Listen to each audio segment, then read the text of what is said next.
ಜಿಲ್ಲಾಧ್ಯಕ್ಷರು ಮತ್ತು ಮಾಧ್ಯಮದ ಸ್ನೇಹಿತರೆ, ನಾರಿ ಶಕ್ತಿ ವಂದನಾ ಅಧಿನಿಯಮ 2026 ಒಂದು ಐತಿಹಾಸಿಕ ತೀರ್ಮಾನ.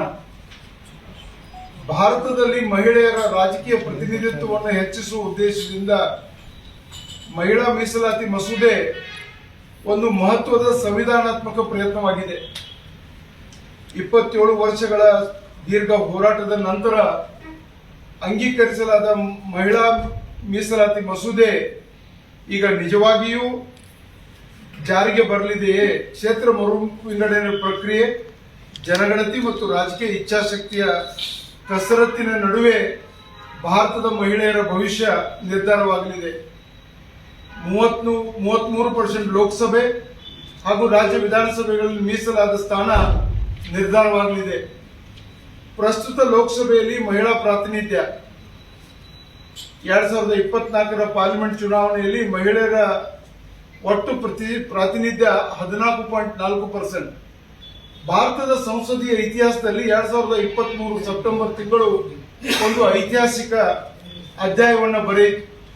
ನೂತನ ಸಂಸತ್ ಭವನದಲ್ಲಿ ನಡೆದ ಮೊಟ್ಟ ಮೊದಲ ಅಧಿವೇಶನದಲ್ಲಿ ಲೋಕಸಭೆ ಹಾಗೂ ರಾಜ್ಯಸಭೆ ಎರಡೂ ಸದನಗಳಲ್ಲಿ ಸರ್ವಸಮ್ಮತಿಯಿಂದ ಅಂಗೀಕರಿಸಲ್ಪಟ್ಟ ಸಂವಿಧಾನದ 106ನೇ ತಿದ್ದುಪಡಿ ಕಾಯ್ದೆ, ಅಂದರೆ ನಾರಿ ಶಕ್ತಿ ವಂದನಾ ಅಧಿನಿಯಮ 27 ವರ್ಷಗಳ ದೀರ್ಘ ರಾಜಕೀಯ ಹೋರಾಟಕ್ಕೆ ತಾತ್ಕಾಲಿಕ ವಿರಾಮ ನೀಡಿತು.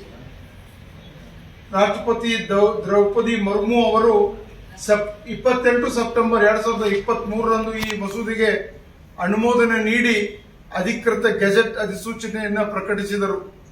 ಆದರೆ ಈ ಸಂಭ್ರಮ ಅಲ್ಪಕಾಲೀನ, ಏಕೆಂದರೆ ಕಾಯ್ದೆ ಜಾರಿಗೆಗೊಳ್ಳಲು ಒಂದು ಪ್ರಮುಖ ಷರತ್ತನ್ನು ನೀಡಲಾಗಿತ್ತು.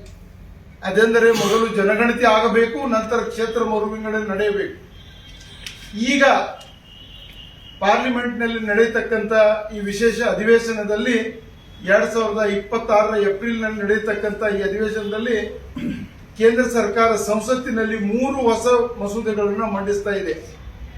131ನೇ ಸಂವಿಧಾನದ ತಿದ್ದುಪಡಿ ಮಸೂದೆ, ಕ್ಷೇತ್ರ ಮರು ವಿಂಗಡಣೆ ಮಸೂದೆ 2026 ಮತ್ತು ಕೇಂದ್ರಾಡಳಿತ ಪ್ರದೇಶ ಕಾನೂನುಗಳ ತಿದ್ದುಪಡಿ ಮಸೂದೆ 2026.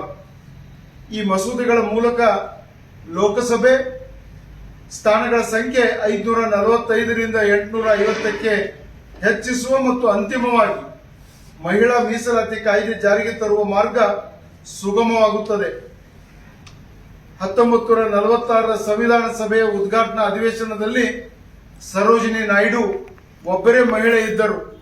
ಸ್ವಾತಂತ್ರ್ಯದ 8 ದಶಕಗಳ ನಂತರವೂ ಈ ಅಸಮಾನತೆ ಮುಂದುವರೆದಿರುವುದು ನಮ್ಮ ಪ್ರಜಾತಂತ್ರದ ಮೌಲ್ಯ ಮರುಪರಿಶೀಲನೆಗೆ ಒತ್ತಾಯಿಸುತ್ತದೆ. ಇತಿಹಾಸದ ಹಾದಿಯನ್ನು ನೋಡಿದಾಗ 12ನೇ ಶತಮಾನದಲ್ಲಿ ಕಲ್ಯಾಣದಲ್ಲಿ ಬಸವಣ್ಣನವರ ಚಿಂತನೆ ಪ್ರಮುಖ ಅಂಶವೇ